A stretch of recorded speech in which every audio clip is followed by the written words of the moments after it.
They say revenge is a dish best served cold, but in my experience, it's most satisfying when delivered in a boardroom with freshly signed acquisition papers. For 4 years, I lived in the shadow of my husband Ryan's supposed success while he and his colleagues treated my career aspirations like a cute hobby. None of them realized I was quietly building the very company that would eventually acquire their firm.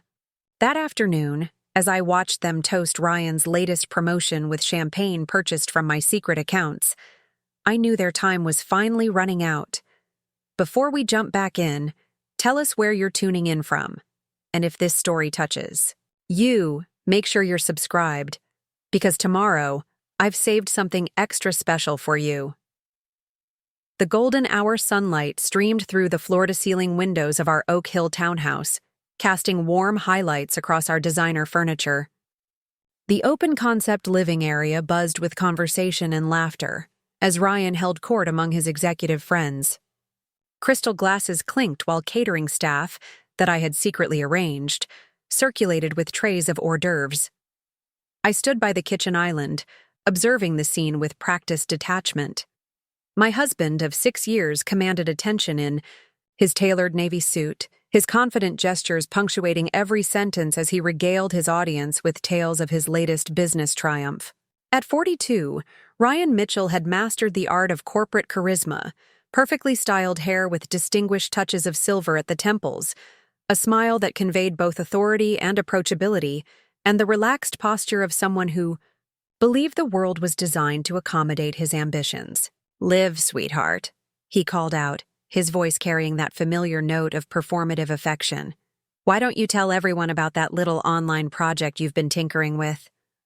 The way he said tinkering made it sound like I was assembling craft projects rather than building sophisticated cybersecurity protocols. All eyes turned to me, expressions ranging from polite interest to barely concealed amusement. "It's just some cybersecurity work," I replied softly, playing my assigned role to perfection. I tucked a strand of my chestnut hair behind my ear, adopting the slightly embarrassed demeanor they had come to expect. Nathan Wilson, Ryan's closest friend and fellow VP at Pinnacle Solutions, barely contained his smirk. "Cybersecurity, huh? That's quite the ambitious hobby for someone with a—" He paused, searching for what he thought was a diplomatic phrase, a background in administrative work. His wife Diana patted his arm appreciatively, as if he'd demonstrated remarkable restraint. What they didn't know was that my administrative background was a carefully constructed fiction. My previous career as a senior security analyst for the Department of Defense had been deliberately obscured when I married Ryan, replaced with a vague history as an executive assistant who wanted to learn about technology. Ryan shot me a look that mixed affection with thinly veiled condescension. "Liv has always had interesting interests," he said, swirling his champagne. "Remember last month when she thought she could create a vulnerability assessment tool?" He turned to the group, eager to share another anecdote at my expense. What he didn't know was that the assessment tool he mocked had just been licensed to 3 Fortune 500 companies through Next Level Security, my own firm operating under a holding company with a different name. The licensing agreements worth $3 million were stored in my private cloud account, alongside documentation of every dismissive comment he and his colleagues had made about my capabilities. "At least she's trying," Diana offered with the false generosity of someone bestowing a compliment on a child's finger painting. As Pinnacle's HR director, she prided herself on her empathetic approach. "My brother's IT department is always looking for entry-level data entry people. It might be a good way to get your foot in the door, Liv." Murmurs of agreement floated through the room. I nodded appreciatively, as if her suggestion was both thoughtful and helpful, rather than profoundly patronizing. "Thank you, Diana. That's very kind," I replied, my voice measured and soft. The irony was delicious. Every person in that room worked for Pinnacle Solutions, the very company my firm was poised to acquire in exactly 9 days. While they clinked glasses celebrating Ryan's promotion to senior VP, The board of directors had already tentatively approved my acquisition offer. The due diligence was complete, the financing secured, and the transition plan meticulously outlined, all without a single person at Pinnacle knowing who was behind the deal. "Liv, be a dear and bring out that special bottle of Krug in the wine fridge," Ryan called out.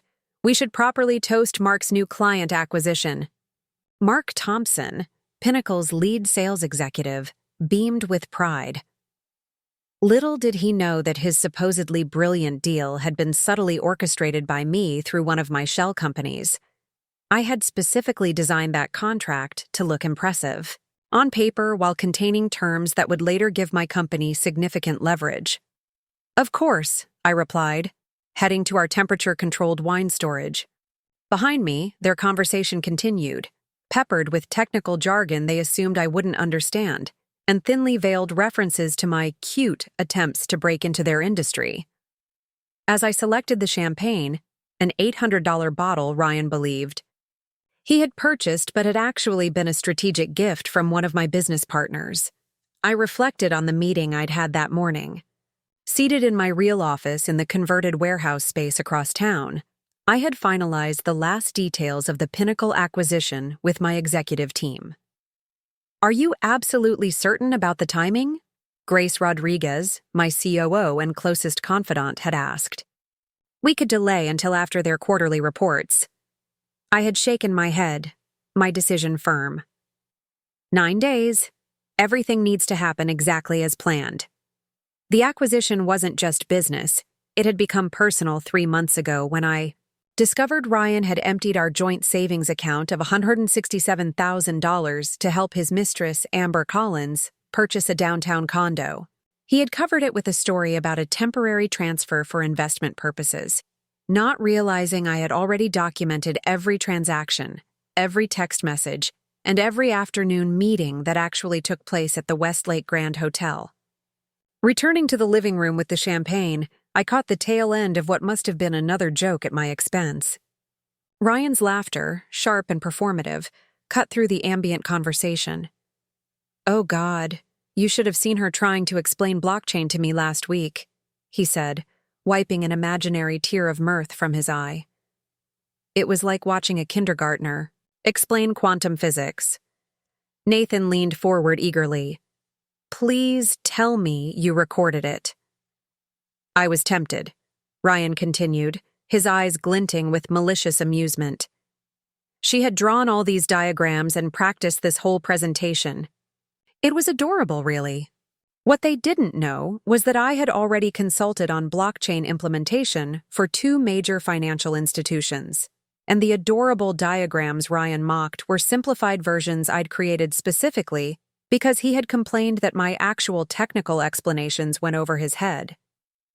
"Here's the champagne," I said quietly, placing the bottle on our marble kitchen island. Mark immediately reached for it, examining the label with exaggerated expertise. "Excellent choice, Ryan," he approved, completely unaware that I had selected it. "You really know how to celebrate a victory." Ryan preened under the compliment.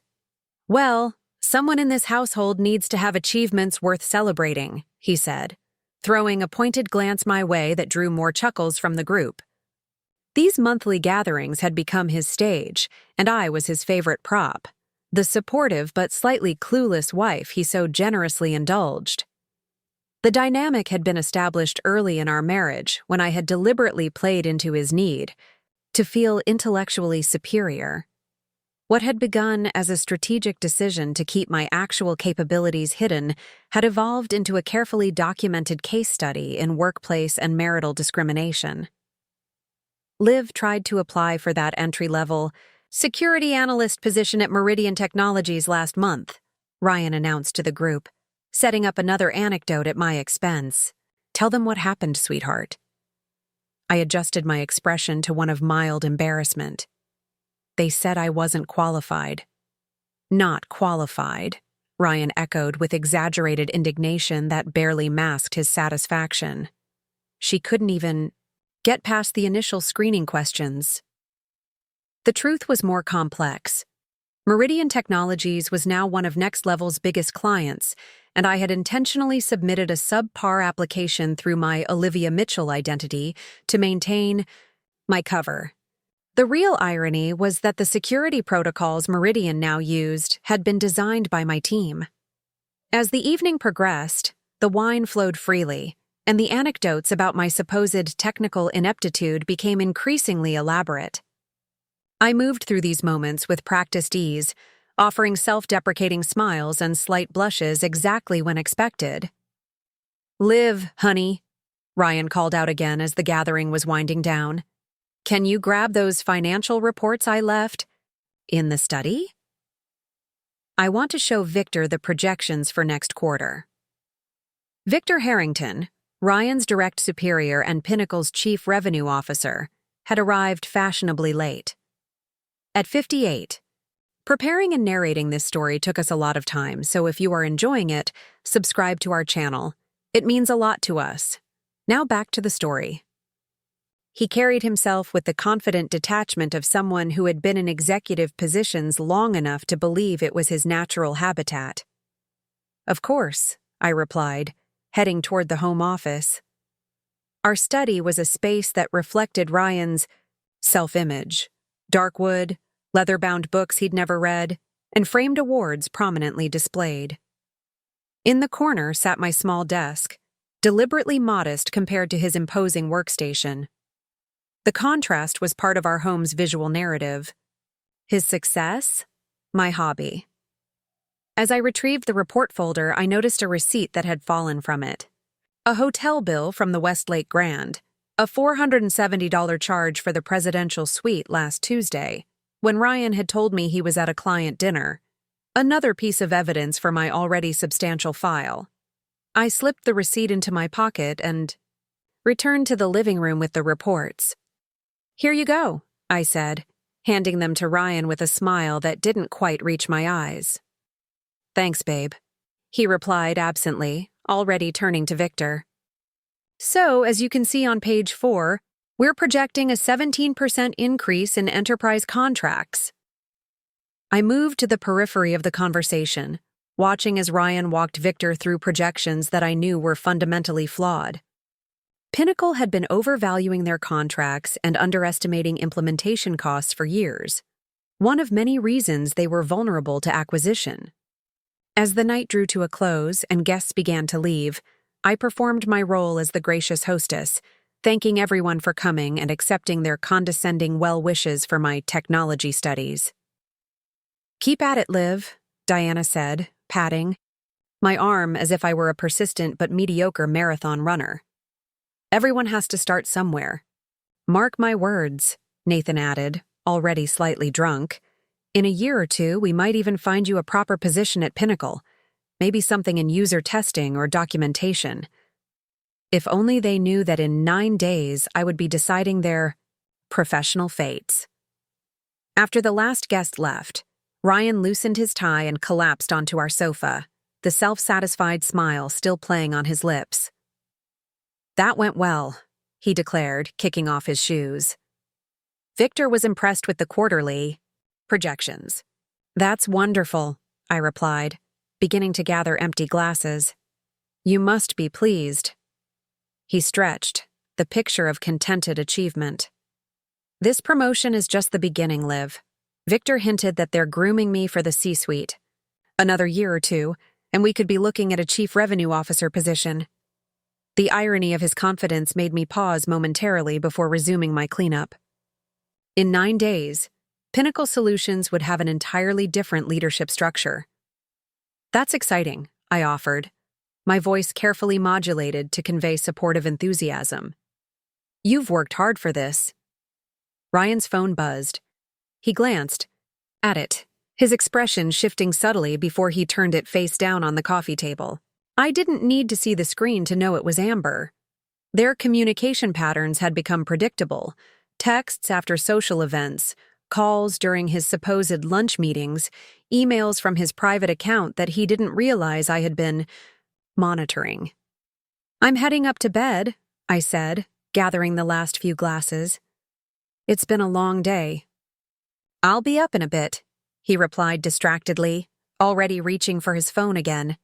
Need to respond to a few work emails first. In our bedroom, I changed into silk pajamas and performed my nightly routine with methodical precision. The mundane rituals of domestic life had become a kind of performance art, a carefully maintained facade hiding my true focus and capabilities.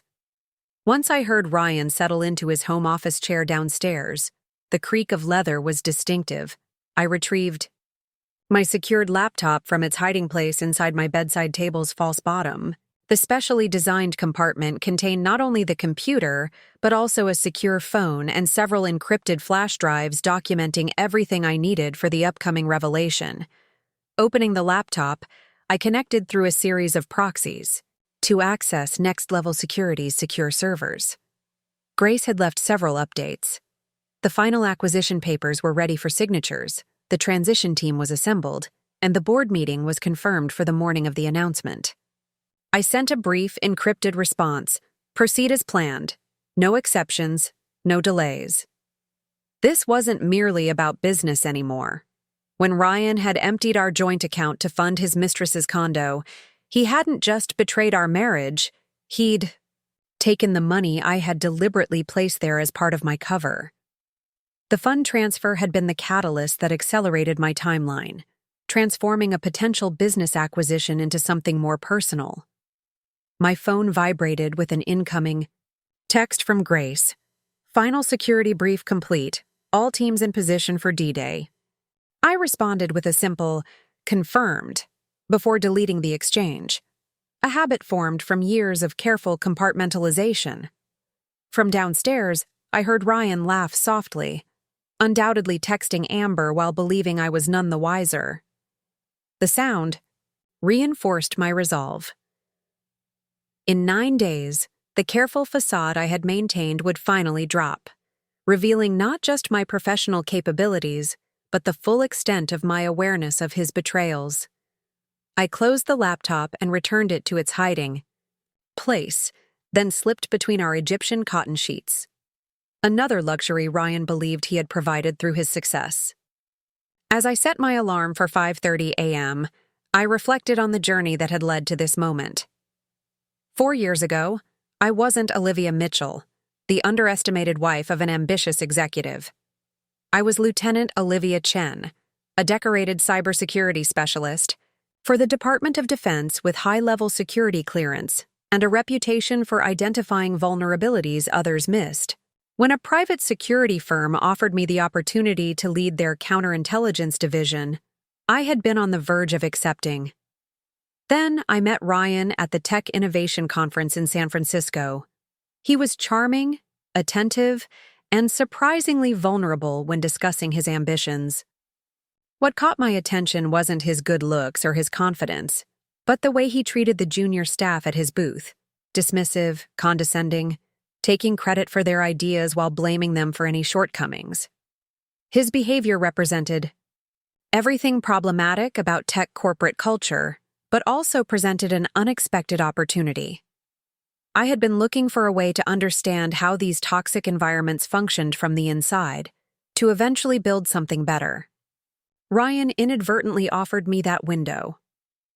Our whirlwind courtship and marriage coincided with my decision to leave government work and establish next-level security.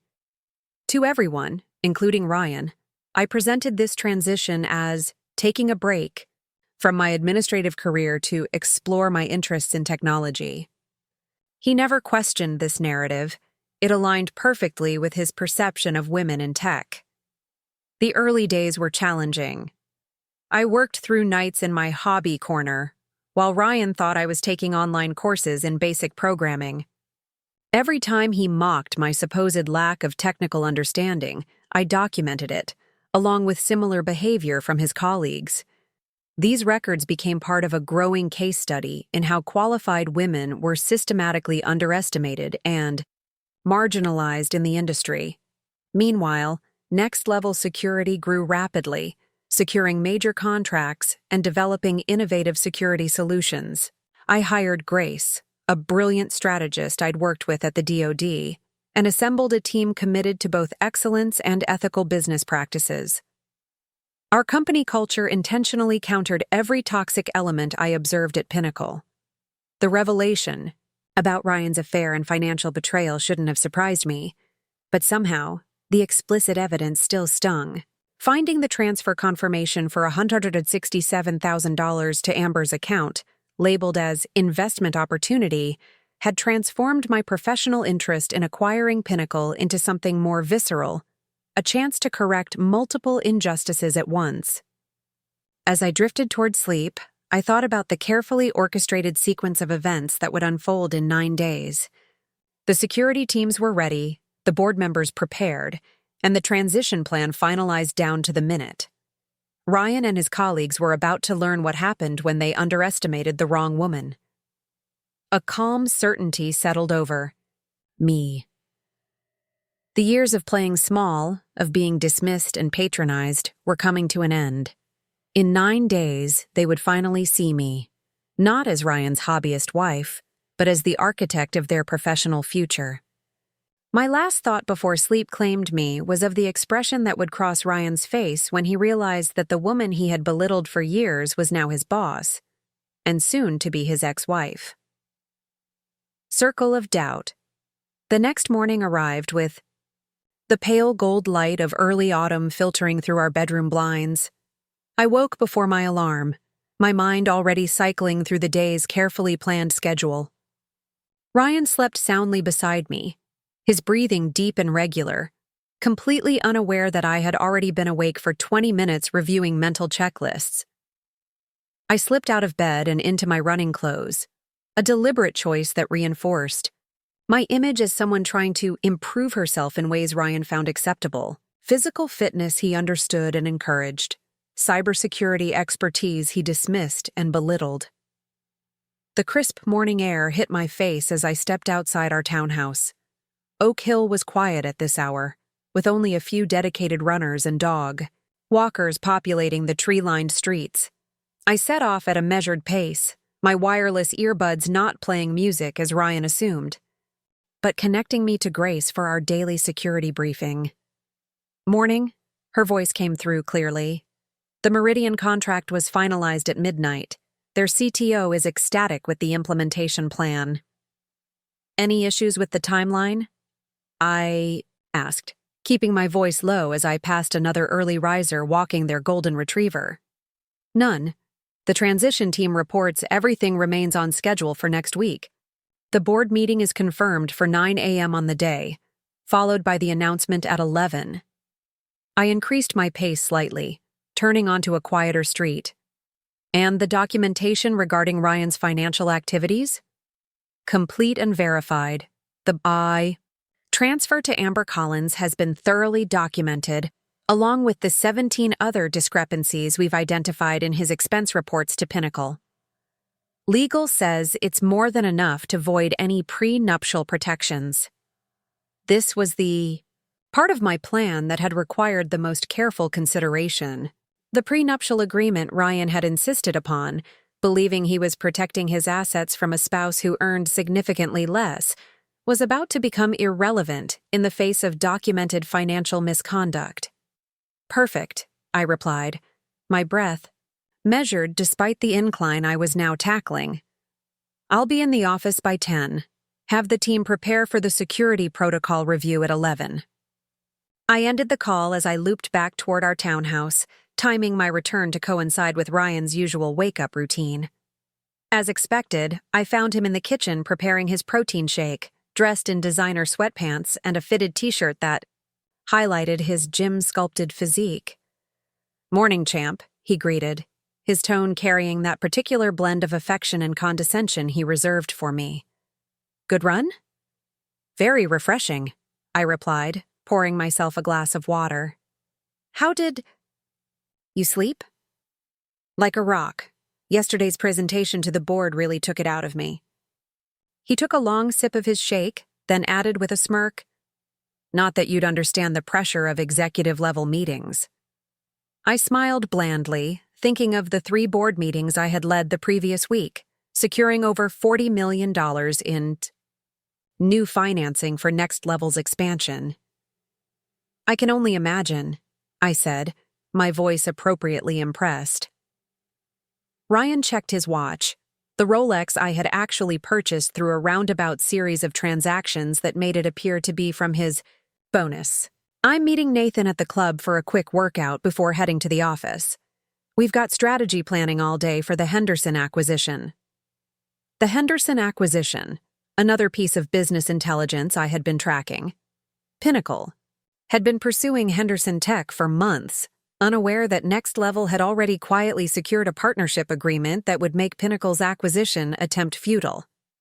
Sounds important, I offered. Will you be home for dinner? Don't count on it. These meetings could run late, and Victor might want to continue discussions over dinner. He didn't meet my eyes as he rinsed his shake container, a tell I had identified early in our relationship that signaled he was lying. I knew exactly where he would be that evening, meeting Amber at her recently purchased condo, the one funded with our joint savings. The real estate transaction had been finalized. 3 days ago, another piece of evidence neatly filed in my growing dossier. I understand, I said, infusing my voice with just the right amount of disappointment. I'll leave a plate in the fridge for you. Ryan crossed the kitchen and dropped a perfunctory kiss on my forehead. Don't wait up. And hey, he added with forced enthusiasm, how's that coding course going? The Python one? This was Ryan's version of taking interest in my hobby, asking vague questions about entry-level courses while clearly expecting answers that confirmed his perception of my limited technical abilities. It's challenging, I replied, falling into our familiar script. There's so much to learn. He patted my shoulder with the indulgent air of a parent encouraging a child's finger-painting efforts. Keep at it. Maybe someday you can help Pinnacle test some basic applications or something. The dismissive encouragement was so habitual he probably didn't even register how condescending it sounded anymore. 4 years of this had provided me with hundreds of similar exchanges, all documented and categorized in my records of workplace gender discrimination. That would be amazing, I replied, widening my eyes in fabricated enthusiasm. After Ryan left for his gym session with Nathan, I showered quickly and changed into what I thought of as my cover wardrobe, casual but neat attire that communicated aspiration without achievement. Nothing that would suggest executive presence or technical authority. By 9:30, I was in my car, not the luxury SUV Ryan drove, but a modest sedan that reinforced our perceived financial dynamic. 15 minutes later, I pulled into an underground parking garage 6 blocks from Next Level's actual headquarters. I took the elevator to the second floor, entered a small, unremarkable office, and proceeded through a series of security protocols that led to another elevator, this one requiring both biometric confirmation and a daily changing access code. This second elevator opened directly into my actual office on the 12th floor of what appeared from the outside to be a mixed-use building owned by a property management company, itself a subsidiary of one of my holding companies. Grace was waiting for me, tablet in hand, immaculately dressed in a charcoal suit that projected the professionalism I required from my executive team. The Meridian implementation team is requesting additional resources for the Frankfurt branch. She began without preamble, falling into step beside me as we walked toward the conference room. I've reviewed their projections and approved a 15% budget increase. Good, I nodded, mentally shifting into my authentic leadership mode, direct, decisive, and technically precise. What's the status on the Pinnacle acquisition? Packets? Finalized this morning. Each executive will receive personalized documentation detailing the leadership transition. Legal has verified all termination clauses for those we're not retaining. I paused at the entrance to the conference room where my senior team was already assembled. And Ryan's packet? Grace's expression remained professional, but I caught the slight tightening around her eyes that indicated controlled satisfaction. Prepared according to your specifications. Complete documentation of his financial misappropriations, expense account irregularities, and, of course, the unauthorized transfer to Ms. Collins. Perfect. I straightened my shoulders and entered the room, seamlessly transitioning from Olivia Mitchell, underestimated spouse, to Liv Chen, CEO of Next Level Security and soon-to-be owner of Pinnacle Solutions. The morning passed in a focused blur of strategic decisions and planning sessions. This was my real life, leading a team of brilliant security specialists, making multi-million-dollar decisions, and driving innovation in an industry still dominated by men who resembled Ryan and his colleagues in both their arrogance and their limitations. At 12:30, my secure phone buzzed with a text from our surveillance team. Subject proceeding to Westlake Grand for lunch meeting with AC. Ryan and Amber, right on schedule. Their Tuesday lunch dates had become predictable enough to set a corporate calendar by. I had initially authorized the surveillance as part of my divorce preparation, but it had quickly revealed patterns of behavior that impacted the Pinnacle acquisition as well. Ryan frequently discussed confidential company information during these rendezvous, oblivious to the fact that his indiscretion constituted serious security violations.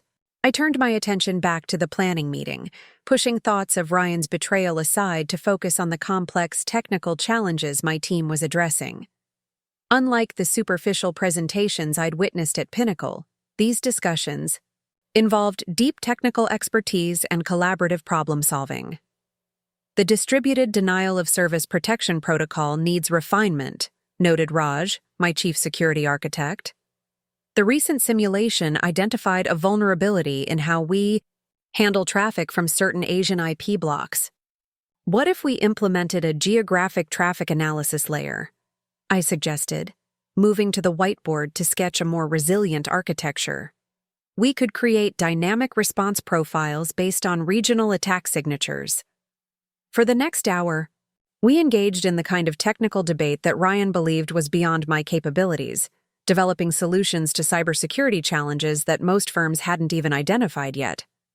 This was the work that had built Next Level into an industry leader, work I had performed while maintaining the fiction of being a novice struggling with basic Python tutorials. At 3:00 p.m., I transitioned to my next role of the day, meeting with the Next Level board to provide our quarterly performance update. Unlike the performance theater I had witnessed at Pinnacle, where style routinely trumped substance, these sessions involved rigorous analysis and thoughtful strategic planning. Our growth metrics have exceeded projections by 22%. I informed the board, navigating through detailed performance dashboards.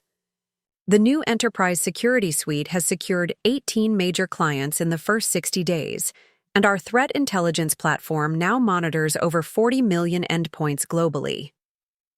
Eleanor Walsh, my most experienced board member and personal SOE mentor, leaned forward with a penetrating look. And the Pinnacle acquisition? Still on schedule for next week? Yes, I confirmed. All preparations are complete. Once the acquisition is announced, we'll implement immediate leadership changes and begin technology integration. Their client base will benefit from significant security upgrades and will retain their most talented staff while addressing the organizational culture issues we've identified. And the personal element? Eleanor asked carefully. She was one of the few people who knew the full extent of my connection to Pinnacle through Ryan. Handled separately and appropriately, I replied, my tone making it clear that this aspect, while important, would not interfere with sound business decisions. The transition will be executed according to plan regardless of personal considerations. The board meeting concluded at 5:15, with unanimous approval for our next quarter strategy. As the board members departed, Eleanor lingered, waiting until we were alone before speaking. "Liv," she said, her voice softening from its boardroom precision. "I've known you for nearly a decade. You're the most level-headed executive I've ever worked with. But this situation with Ryan..." She hesitated, choosing her words carefully. "Are you certain you can separate the business decision from the personal betrayal?" I appreciated her concern. Eleanor had been my supervisor at the DoD before transitioning to the private sector herself. She had witnessed my rise through the cybersecurity ranks and had been an early investor in Next Level. Her mentorship had been invaluable, particularly in navigating the male-dominated environments we both operated within. The acquisition makes perfect business sense, I assured her.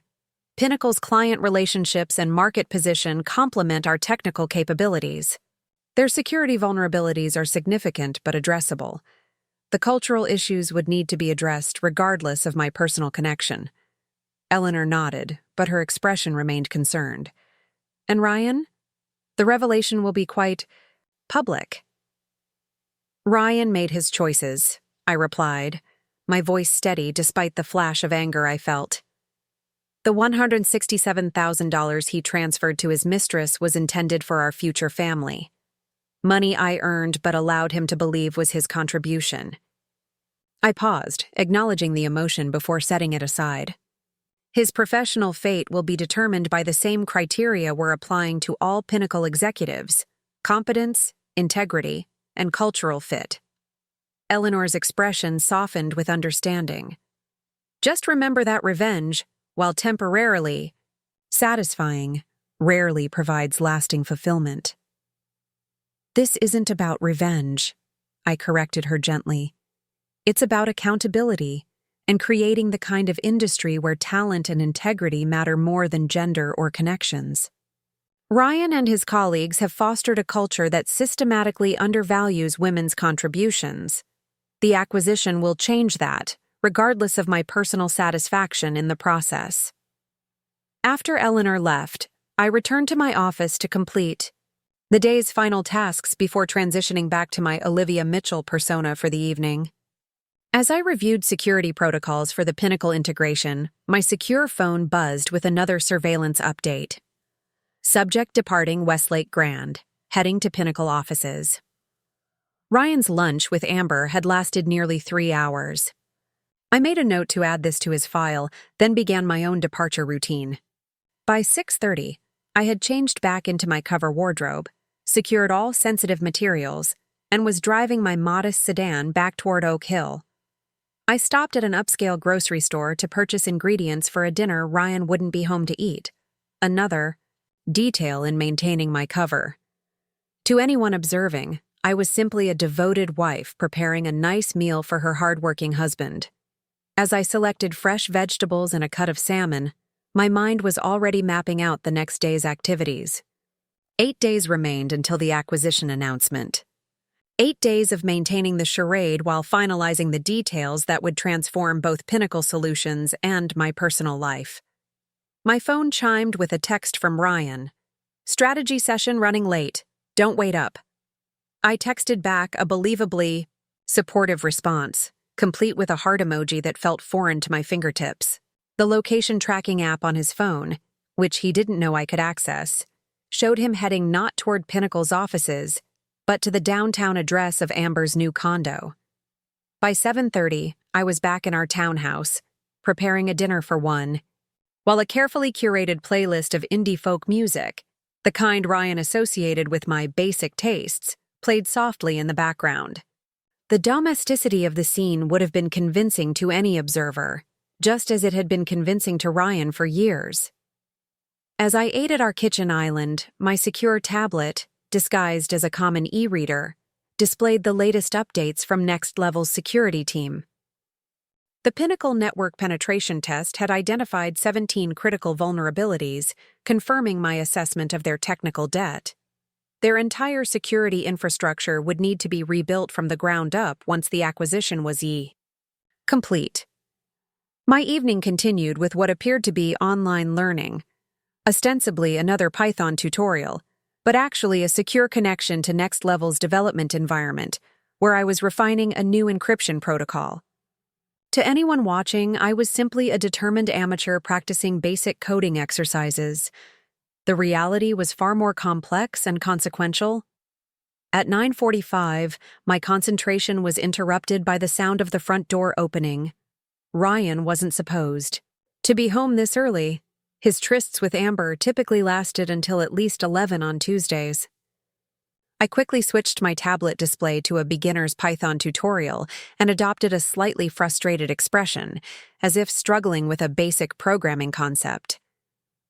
Ryan appeared in the kitchen doorway, his expression uncharacteristically tense. "You're still up," he observed unnecessarily. I feigned mild surprise. "I thought you'd be in meetings all night. Is everything okay?" He moved to the refrigerator and pulled out a beer, avoiding my gaze. Victor pulled the plug on the Henderson acquisition. Apparently, they signed some kind of exclusive partnership with a competitor. The whole strategy has to be reworked. I allowed a look of sympathetic concern to cross my face, though internally I was noting that Next Level's partnership with Henderson had achieved exactly its intended purpose. "I'm sorry to hear that. You've been working on that deal for months." Ryan took a long swallow of his beer, his frustration evident. "The worst part is, nobody saw this coming. Our intelligence team completely missed the signals." He loosened his tie with a sharp, angry gesture. "Now we look like amateurs to the board." "That's awful," I said softly, closing my tablet as if giving him my full attention. "What happens next?" "Damage control, emergency strategy sessions, Victor's on the warpath." He ran a hand through his perfectly styled hair, disrupting it in a way that would have been endearing if I didn't know where he'd been an hour earlier. "The next few days are going to be hell." I nodded sympathetically, thinking of how much more chaotic his life would become in 8 days. "Can I do anything to help?" He glanced at my closed tablet and smirked, momentarily distracted from his professional concerns. "Unless you've suddenly become a corporate strategy expert or learned how to code overnight, probably not." And there it was. Even in moments of stress, his instinct was to diminish me. It was so habitual he probably didn't even recognize he was doing it anymore. I offered a self-deprecating smile. "Fair point, but I could at least make sure you're well fed during the crisis." This was the dynamic he found comfortable, me in a supportive domestic role while he tackled the real challenges of business. It had been our pattern for so long that any deviation would have triggered his suspicion. "Sure," he said absently, already pulling out his phone to check messages. "Whatever. I'm going to grab a shower." As he headed upstairs, I noted that he hadn't asked a single question about my day or my activities. This selective disinterest had been a cornerstone of our relationship. His career and concerns took precedence, while mine were treated as inconsequential. Hobbies at best, invisible at worst. I waited until I heard the shower running before retrieving my secure phone from its hiding place and sending a brief update to Grace. Henderson partnership achieved desired outcome. Pinnacle strategy in disarray. Maintain acquisition timeline. Her response came moments later. Understood. Security protocols updated for accelerated transition if necessary. I returned the phone to its hiding place and resumed my position. At the kitchen island, the Python tutorial once again displayed on my tablet.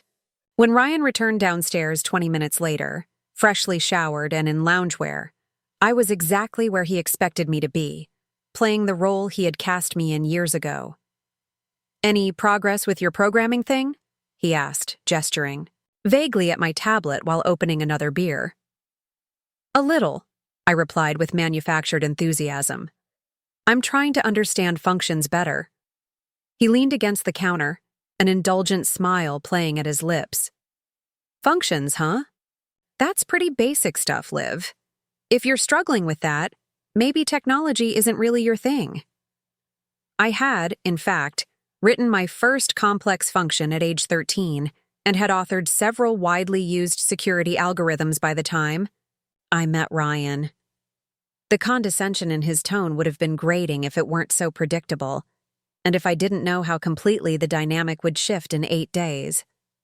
"Maybe you're right," I sighed, playing into his perception. "But I want to at least understand the fundamentals. It seems so important in today's world." Ryan's expression softened into that particular blend of pity and affection he reserved for what he perceived as my cute but futile efforts. "Look, not everyone is cut out for technical work. You have other strengths." "Like what?" I asked, genuinely curious about how he perceived me after all this time. He hesitated. clearly, searching for something positive that wouldn't contradict his fundamental underestimation of me. "You're supportive, organized, good with people." He shrugged. "Those are valuable too, in their way." The faint praise was somehow more revealing than his outright dismissals. In his mind, I was essentially a glorified assistant, useful in maintaining his domestic comfort, but fundamentally incapable of the kind of work he valued. "Thank you," I replied, infusing my voice with the gratitude he expected. "That means a lot." He nodded, satisfied that he had dispensed appropriate encouragement to his struggling spouse.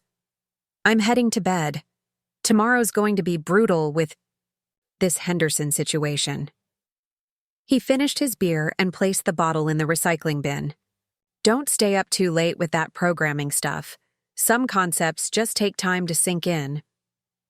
After he went upstairs, I remained at the kitchen island, reflecting on the layers of irony in our interaction.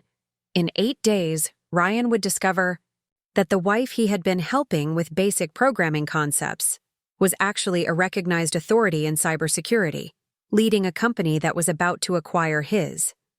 The revelation would be jarring enough on its own. Combined with the evidence of his financial misconduct and infidelity, it would completely upend his carefully constructed self-image as the successful provider married to an adorably inept, aspiring techie. I closed the Python tutorial and activated the secure mode on my tablet, reviewing the final acquisition documents once more.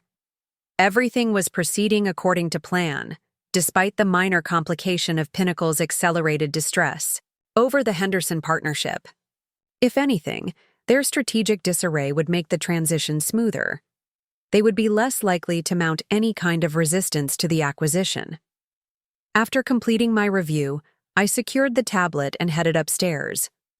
Ryan was already asleep, his breathing deep and regular. I slipped into bed beside him, maintaining the physical proximity our marriage still required while feeling the emotional distance that had grown into an unbridgeable chasm. As I lay in the darkness, I thought about Eleanor's caution regarding revenge.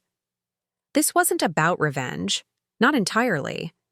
It was about accountability, about addressing a culture of discrimination and dismissal that Ryan and his colleagues perpetuated. The personal satisfaction I would feel was secondary to the broader change the acquisition would bring. Still, I couldn't deny the anticipation I felt when I thought about the moment Ryan would finally see me, truly see me, for who I was. Not the supportive, struggling wife he had constructed in his mind, but the capable, successful executive who had built something far more valuable than he could comprehend. 7 days remained until that moment. 7 more days of playing small, of accepting his condescension, of pretending to be less than I was. After 4 years of this performance, 7 days seemed manageable, even as part of me longed to end the charade immediately. I closed my eyes, my mind already mapping out the next day's careful choreography of appearances versus reality. In the morning, I would once again become Olivia Mitchell, supportive wife and aspiring programmer. But for now, in the darkness of early night, I allowed myself to be Liv Chen, CEO and strategic architect of a corporate acquisition that would send shockwaves through Westlake's business community, and through the foundation of my soon-to-be ex-husband's carefully constructed world. The next morning unfolded with its usual choreographed precision. Ryan left early for crisis meetings at Pinnacle, barely acknowledging me beyond a distracted goodbye. His mind was clearly consumed with the Henderson debacle, a professional crisis that would soon be overshadowed by personal and financial ones of far greater magnitude. After his departure, I moved through my morning routine efficiently, transforming from Olivia Mitchell to Liv Chen with practiced ease. By 8:30, I was in my real office at Next Level, reviewing the latest security assessments with my core team. Pinnacle's network traffic showed unusual patterns overnight, reported Alex, my head of intelligence. They appeared to be conducting emergency audits of their client relationships, likely trying to identify other vulnerabilities like the Henderson situation. Predictable, I nodded, studying the data visualization on the main screen. Are they getting close to identifying our connection to Henderson? Not even warm, Alex confirmed with professional satisfaction. The partnership was structured through 3 separate entities. They're looking in entirely wrong directions. Good. Maintain monitoring, but don't interfere. Their disarray works to our advantage. I turned to Grace, who had just entered with a tablet in hand. Updates? The board has requested a pre-acquisition briefing for tomorrow morning. Legal has the final paperwork ready for signatures, and HR has completed the transition protocols for all Pinnacle personnel. She paused, then added, including the specialized packet for Ryan. I acknowledged this with a slight nod, keeping my expression neutral despite the momentary tightening in my chest.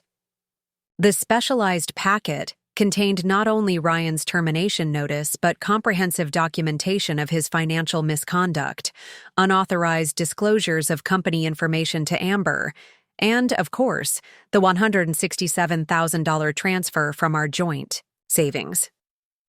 Schedule the board briefing for 9 a.m. tomorrow, I decided, and confirm the security teams understand the accelerated timeline may be in play. If Pinnacle's crisis management becomes too erratic, we may need to move before day 7. The morning progressed with intensive planning sessions, technical reviews, and coordination with the financial team handling the acquisition mechanics. Unlike the superficial strategizing I had glimpsed at Pinnacle, these discussions involved deep technical expertise and rigorous analysis. We weren't just acquiring a company. We were preparing to transform it from the inside out. At 12:15, I received an unexpected text from Ryan. Need to talk. Meeting canceled. Coming home for lunch. This deviation from routine was concerning. Ryan never came home during work days, especially not during a corporate crisis. Had he somehow discovered something about the acquisition? About Next Level? About me? I quickly texted Grace. Ryan coming home unexpectedly. May need to accelerate. Stay alert. Her response was immediate. Teams on standby. Security protocols ready. I left the office immediately, changing back into my Olivia wardrobe in the secure transition room before driving home. My mind raced through contingency scenarios. If Ryan had somehow learned about Next Level or my role, we would need to trigger the acquisition immediately, rather than waiting the planned 7 days. I arrived home 15 minutes before Ryan was due, quickly arranging the scene to match my supposed activities for the day. Online learning materials spread across the kitchen island, a half-finished cup of tea, notes in the deliberately unpolished handwriting I used for my cover identity. When I heard his key in the lock, I was seated at the island, my expression calibrated to show surprise and mild concern. Ryan burst through the door with uncharacteristic energy, his face animated in a way I hadn't seen in months. You're not going to believe what happened, he announced without preamble. Relief washed through me as I realized this wasn't about my cover being blown. Something else had triggered this unusual behavior. What is it? I asked, closing my laptop as if giving him my full attention. Victor is out, he declared, loosening his tie with a triumphant gesture. The board called an emergency session this morning about the Henderson disaster. They held Victor responsible for the intelligence failure and asked for his immediate resignation. I managed an appropriately shocked expression. That's dramatic. What does it mean for you? Ryan's smile widened as he poured himself a celebratory glass of whiskey at 12:30 in the afternoon. It means, my dear, that you are looking at Pinnacle's new interim chief revenue officer. He raised his glass in a self-congratulatory toast. The youngest CRO in company history. The irony was almost too perfect. The board had promoted Ryan to replace Victor, not knowing that in less than a week, both positions would cease to exist under the new organizational structure I had designed. That's incredible, I gasped, manufacturing the appropriate level of awe and excitement. I'm so proud of you.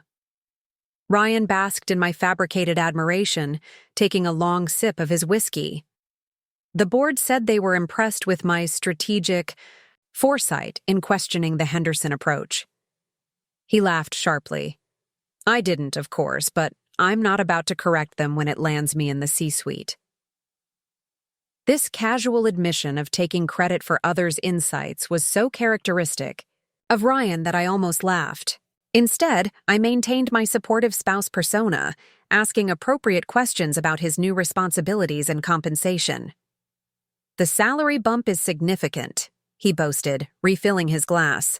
And the equity package is substantial. We're talking 7 figures, Liv. He paused, eyeing me with sudden calculation. Though that remains between us for now, the paperwork isn't finalized yet. I nodded earnestly, knowing that the equity would be worthless once Next Level completed the acquisition. Of course, I won't say a word. Ryan's expression shifted, becoming more serious. This changes things, Liv. With this kind of position and compensation? He hesitated, then continued with practiced sincerity. I know you've been trying with these coding classes and tech tutorials, but maybe it's time to accept that some fields just aren't for everyone. Here it was, the condescension wrapped. In concern that had characterized so much of our relationship, even in his moment of triumph, he couldn't resist the opportunity to remind me of my supposed limitations. What do you mean? I asked, though I already knew exactly where this was headed. I mean, he said, his tone gentle but patronizing, that with my new position, there's really no financial need for you to keep struggling with technology concepts that clearly don't come naturally to you. You could focus on things you're actually good at. Like what? I prompted, curious to hear his assessment. He shrugged, the gesture dismissive despite his attempt at kindness. I don't know. Decorating? Event planning? Maybe some kind of community volunteering? The point is, you don't need to force yourself into a technical field just because it's trendy. Some people are built for it, some aren't. The casual certainty with which he assigned me to the aren't category would have been infuriating if it weren't so predictable, and if I didn't know how completely this dynamic would reverse in the very near future. That's thoughtful of you, I replied, keeping my tone neutral. I'll definitely think about it. Ryan seemed satisfied with this response, interpreting it as acquiescence rather than the placeholder it was. Good. Now I can't stay long. The board wants a complete strategic review by tomorrow morning, and I need to get back to put my team on it. He downed the rest of his whiskey and straightened his tie. Don't wait up tonight. This promotion is worth celebrating properly. The subtle shift in his expression told me exactly how he planned to celebrate, with Amber, using his new title and compensation package to further impress his mistress. The $167,000 condo down payment had been just the beginning of his financial indiscretions. Congratulations again, I said, standing to give him the expected kiss on the cheek. You deserve this. After he left, I immediately contacted Grace with the update. Ryan promoted to interim CRO following Victor's forced resignation. Accelerated timeline may be necessary before he can make significant organizational changes. Her response was swift. Understood. Moving acquisition preparation to high priority. Board meeting tomorrow becomes critical. I spent the afternoon recalibrating our acquisition strategy to account for this new development. Ryan's promotion actually simplified certain aspects of the transition. As interim CRO, he would have access to higher-level information, but wouldn't have had time to establish the kind of deep relationships that might complicate the leadership change. By evening, I had finalized the accelerated timeline with my executive team and secured board approval for potential early action. Instead of 7 days, we might now be looking at just 3 or 4 before the acquisition was announced. Ryan didn't return home that night as I had anticipated. His location tracking showed him at Amber's downtown condo until nearly 3 a.m., then at a hotel near Pinnacle's offices rather than returning to Oak Hill. He sent a text at 11 p.m.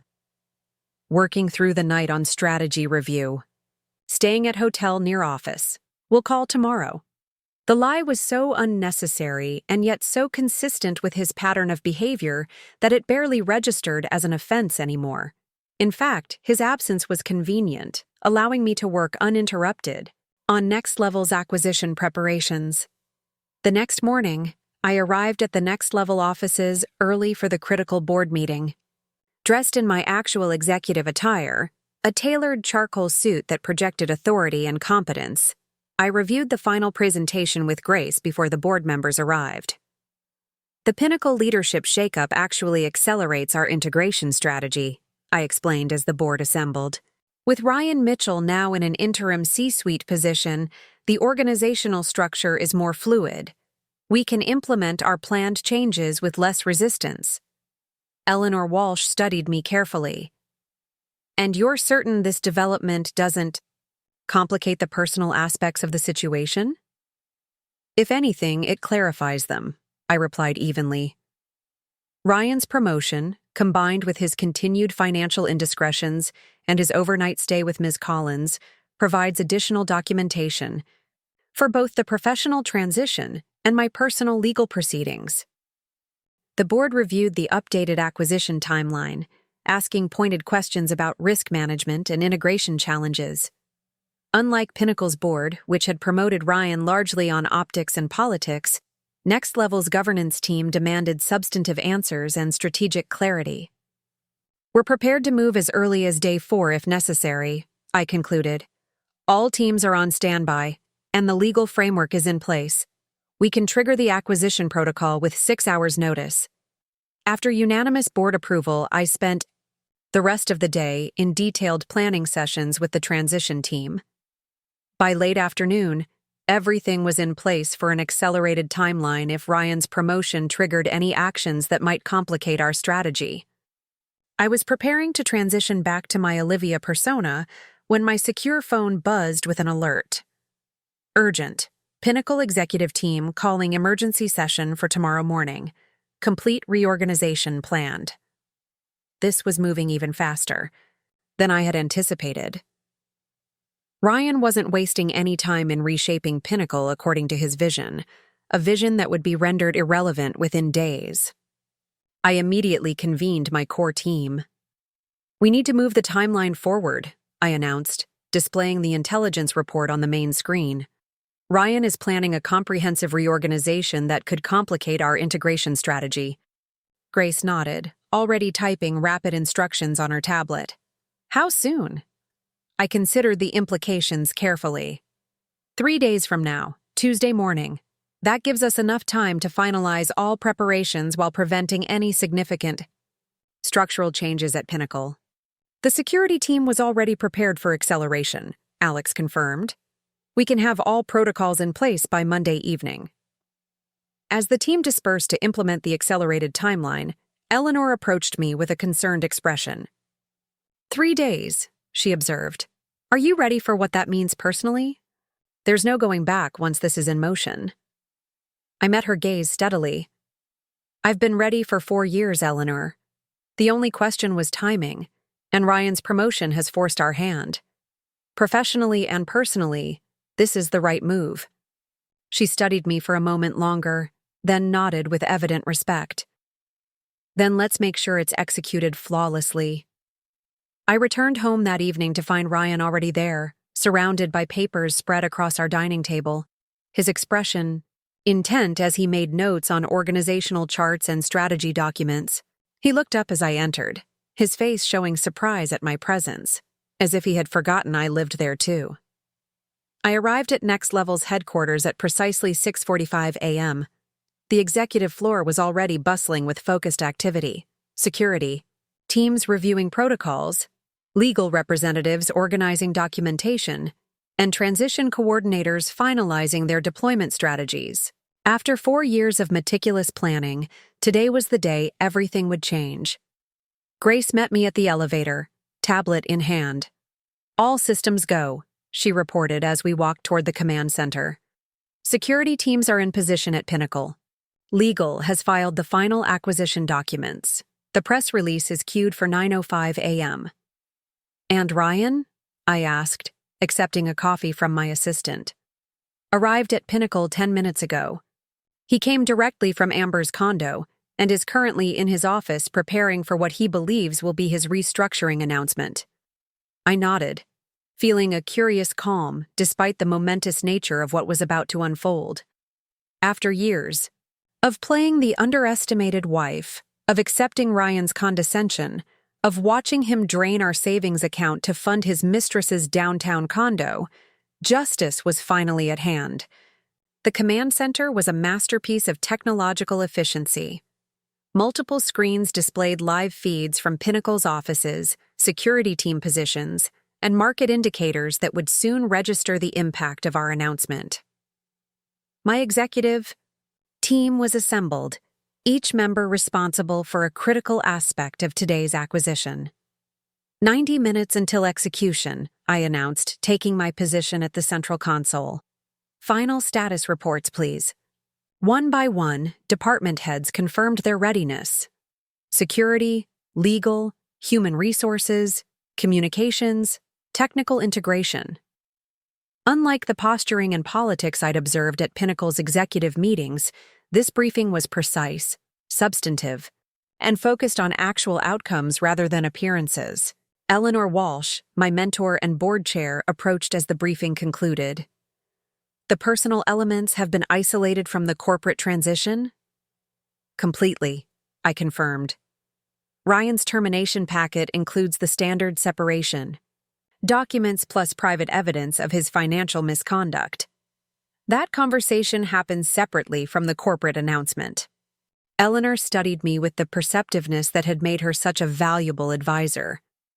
"I've overseen dozens of acquisitions, but never one with such personal dimensions. Are you prepared for his reaction?"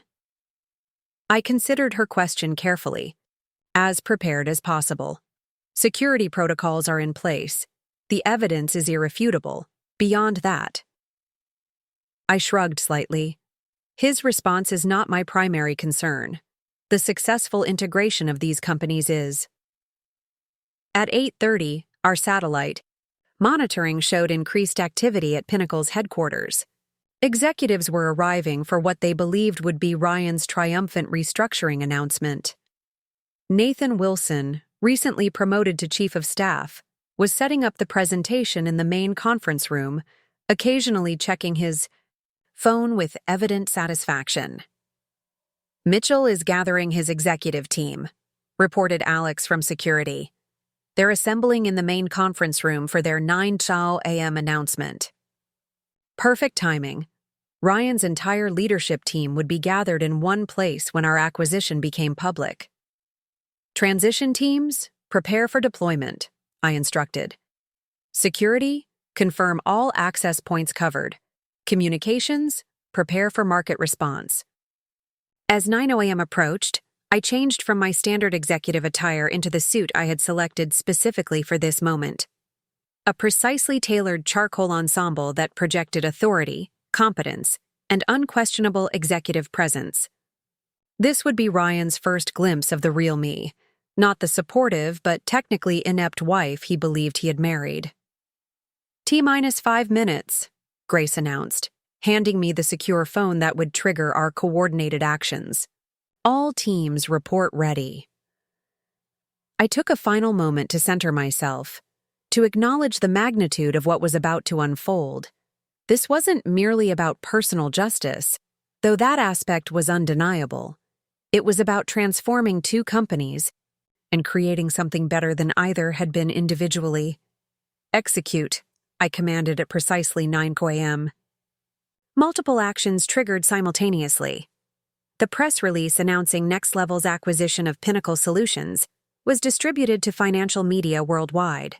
Security teams at Pinnacle activated their access protocols, securing critical areas and preparing for potential resistance. Legal representatives electronically delivered acquisition notifications to Pinnacle's board members. On our main screen, we could see the moment awareness hit the Pinnacle executive conference room. Ryan was mid-presentation, gesturing at a slide titled "Our Vision Forward," when phones began buzzing throughout the room. Confusion spread visibly as executives checked their devices, expressions morphing from confidence to bewilderment. Ryan stopped speaking mid-sentence, pulling out his own phone with a growing frown. The camera captured his expression, shifting from confusion to disbelief as he apparently read the acquisition announcement. Security teams reporting ready for entry, Alex confirmed. Transitional leadership team in position. Proceed, I authorized, standing to prepare for my own departure to Pinnacle headquarters. On screen, we watched as next-level security personnel entered the conference room professionally, but firmly. The lead officer approached Ryan directly, extending a sealed envelope. "Mr. Mitchell," we heard through the audio feed, "I'm here to escort you to the main boardroom. Next-level security has acquired Pinnacle Solutions, effective immediately. This contains initial information regarding your separation from the company." The shock on Ryan's face was profound. Nathan appeared to be protesting vehemently while other executives sat in stunned silence or frantically worked their phones seeking confirmation. "It's time," Grace said quietly, holding the door for me and my executive team. The drive to Pinnacle's headquarters took precisely 12 minutes. During that time, our transition teams were already deploying throughout the building, securing systems, addressing employee questions, and beginning the integration process we had so carefully designed. As our vehicles pulled into Pinnacle's executive garage, I received confirmation that Ryan and his leadership team had been escorted to the main boardroom where they were awaiting the arrival of Next Level's executives. They had been provided minimal information, just enough to understand an acquisition had occurred, but not the complete details of the new organizational structure. And certainly nothing about who would be walking through those boardroom doors. I entered the building through the executive entrance, surrounded by my leadership team and security detail.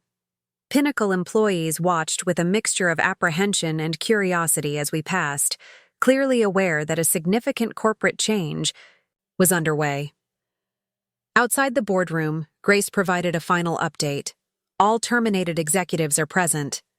Security has maintained appropriate protocols. Transition packets are ready for distribution. I nodded, taking a deep breath before this final confrontation. Let's proceed. The boardroom doors opened, and I entered first, followed by my executive team. The shock that rippled through the room was palpable. Ryan's expression transformed from angry determination to complete disbelief as he recognized me in my executive attire. "Good morning," I began, my voice carrying the quiet authority that had become my leadership signature at Next Level. "I'm Olivia Chen, founder and CEO of Next Level Security. As of 9 o'clock this morning, Next Level has completed its acquisition of Pinnacle Solutions." Ryan half rose from his chair, his face flushing. "Olivia, what the hell is this? Some kind of joke?" "Not at all," I replied calmly, taking my position at the head of the table as my team distributed transition packets to each executive. "These documents outline the acquisition terms and your individual separation agreements." Nathan found his voice, though it cracked slightly. "Separation? You can't just come in here and—" "We can and we have," interrupted Eleanor Walsh, providing the board-level authority that reinforced our position. "The acquisition has been legally executed with full approval from major shareholders and regulatory compliance." Ryan remained focused entirely on me, his expressions cycling through confusion, anger, and dawning comprehension. "You all. This time, you were." "Yes," I confirmed simply. "While you were building Pinnacle, I was building Next Level. While you were dismissing my technical abilities, I was developing security systems that now protect 40% of the Fortune 500. And while you were transferring our joint savings to your mistress's condo account, I was preparing to acquire your company." The silence that followed was profound. Several executives stared at their separation packets without opening them, while others looked between Ryan and me with growing comprehension. "The acquisition is not personal," I continued, addressing the entire room. It's a strategic business decision that benefits both companies' clients and most of the employees. Each of you is being terminated based on documented performance issues, ethical violations, or redundancy in the new organizational structure. I turned to Ryan, meeting his gaze directly. Your termination, however, includes additional documentation regarding financial misconduct, unauthorized disclosure of proprietary information to external parties, and breach of fiduciary duty. You'll find the evidence quite comprehensive. Ryan finally found his voice, though it trembled with barely controlled rage. You've been lying to me for years, playing some kind of twisted game while pretending to be— I never lied about my capabilities, I corrected him calmly. You assumed my limitations. You dismissed my interests as hobbies. You explained basic concepts to me that I had mastered decades ago. Those were your choices, Ryan, not my deceptions. His face flushed darker. Our marriage, was any of it real? I considered the question carefully, aware of the silent audience surrounding us. It was real until you betrayed it. The joint savings account you emptied for Amber's condo was meant for starting our family. That money represented my trust in our future together. Ryan's expression shifted, calculation replacing shock as he attempted to regain control of the situation. This won't stand. I'll fight this. The board won't— The board has already approved the acquisition, Eleanor interjected smoothly. In fact, they're meeting with our integration team right now to discuss the transition process. I gestured to the security personnel waiting discreetly by the door. You'll be escorted to HR to complete your separation process. Your personal belongings will be packed and delivered to you. Your access has already been revoked. As Ryan and the other executives were led from the boardroom, he paused at the door, turning back with a final question that seemed torn from somewhere deeper than his anger. Why like this? Why not just divorce me when you found out about Amber? I met his gaze steadily. Because this was never just about us, Ryan. It was about the culture you and your colleagues created at Pinnacle. A culture that systematically devalued technical expertise, that rewarded political maneuvering over innovation, that treated women as decorative accessories rather than equal professionals. The company needed transformation, not just its executives. After they departed, Grace approached with the transition timeline. All systems proceeding as planned. The all-staff announcement is prepared for 10:30. I nodded, taking a moment to acknowledge what had just transpired before focusing on the integration challenges ahead. The confrontation with Ryan had been necessary, but represented only a small part of the day's objectives. Over the next several hours, I led a comprehensive transformation of Pinnacle's operations. The all-staff meeting revealed not only the Kai-E acquisition, but our vision for integration, retention of most positions, significant investment in technical infrastructure, and a cultural reset that would prioritize innovation and collaboration over hierarchy and politics. By late afternoon, the initial shock had given way to cautious optimism among most employees. The market had responded favorably to the acquisition announcement, with analysts praising the strategic fit between the company's capabilities. As I concluded meetings with departmental leaders, Eleanor found me in what had been Ryan's corner office, a space that would be converted to a collaborative work area in our new floor plan. "How are you holding up?" she asked, closing the door behind her. I considered the question honestly. Better than expected. The operational aspects are proceeding smoothly. The personal confrontation was necessary but not particularly satisfying. Eleanor nodded thoughtfully. Revenge rarely provides the closure we imagine it will. What happens now, with Ryan? The divorce proceedings begin tomorrow, I replied. The financial documentation makes the case straightforward. Beyond that, he'll need to build a new life, just as I will. And what does that life look like for you, now that you don't need to maintain the pretense? I looked out over the city skyline, considering her question. Authenticity, Integration of the professional and personal. No more compartmentalization or strategic diminishment. She smiled with genuine warmth. That sounds like a worthy next chapter. As evening approached, I returned to next-level headquarters for final debriefings with my executive team. The day's operations had been executed with remarkable precision, each element of our comprehensive plan unfolding as designed. Ryan Mitchell has completed processing, Grace reported. Security confirmed his departure from the building at 4:15. His personal belongings will be delivered to his hotel tomorrow. I nodded, unsurprised that he had chosen a hotel rather than Amber's condo. Our surveillance had captured a heated argument between them shortly after his termination. Evidently, his sudden change in financial and professional status had impacted her perception of their relationship. "And the Oak Hill townhouse?" I asked, referring to what had been our marital home. "Security systems reconfigured as requested," confirmed Alex. "New access codes implemented. Your essential items have been relocated to the downtown residence." The day concluded with a final executive meeting where we reviewed the integration timeline for the coming weeks. Unlike the superficial strategy sessions I had witnessed at Pinnacle, these discussions were substantive and forward-looking, focused on genuine value creation rather than political positioning. As the team dispersed, I found myself alone in my office experiencing a moment of unexpected reflection. The culmination of 4 years of careful planning had arrived exactly as designed. The acquisition executed flawlessly, Ryan's misconduct documented comprehensively, the corporate transformation underway. Yet the emotional resolution felt somehow different than I had anticipated.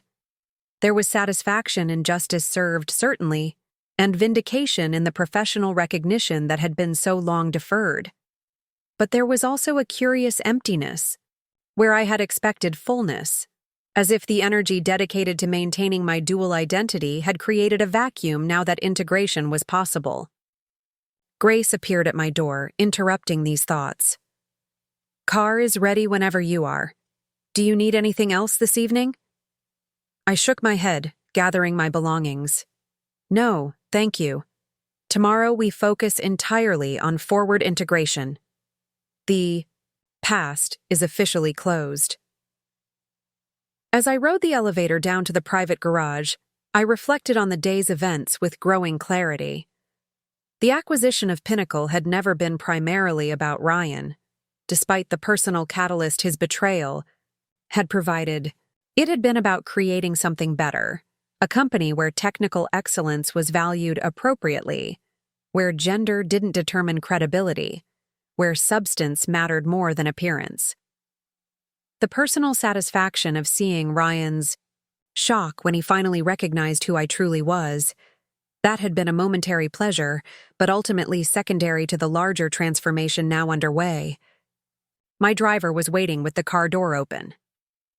"Where to this evening, Ms. Chen?" For the first time in 4 years, I didn't need to consider which version of myself I needed to present or which role I needed to play. There was just me, Olivia Chen, exactly as I was, without strategic diminishment or calculated performance. "Downtown, please," I directed. "It's time to go home." The city lights blurred gently as we pulled away from Pinnacle's headquarters. Tomorrow would bring new challenges, integration complexities, market reactions, the inevitable adjustments as two corporate cultures merged into something stronger than either had been individually. But tonight, I could simply be. The pretense was over. The truth had finally emerged. And while revenge might have initiated this journey, something far more valuable had emerged from it. The opportunity to build something authentic, both professionally and personally, without the constraints of others' limited perceptions. As we drove through the evening traffic, I felt a weight lifting that I hadn't fully acknowledged was there. The burden of being underestimated, of deliberately allowing that underestimation to persist, had been heavier than I realized. Ryan had lost his job, his marriage, and his carefully constructed self-image all in a single day. but what I had gained was far more valuable than what he had lost. I had reclaimed not just financial justice, but the freedom to exist without pretense, to lead without hiding, to achieve without apologizing. The acquisition of Pinnacle Solutions would make headlines in tomorrow's financial press. The divorce filing would generate its own ripples in our social circles. But the true transformation was internal and already complete. The integration of divided selves into a whole person who no longer needed to play small to accommodate someone else's ego. The car turned onto the downtown avenue where my new residence awaited, a space designed according to my actual preferences rather than Ryan's expectations. A space where I could be fully myself without calculation or performance. Tomorrow would bring its own challenges. But tonight, authenticity was enough. Up next, you've got 2 more standout stories right on your screen. If this one hit the mark, you won't want to pass these up, just click and check them out.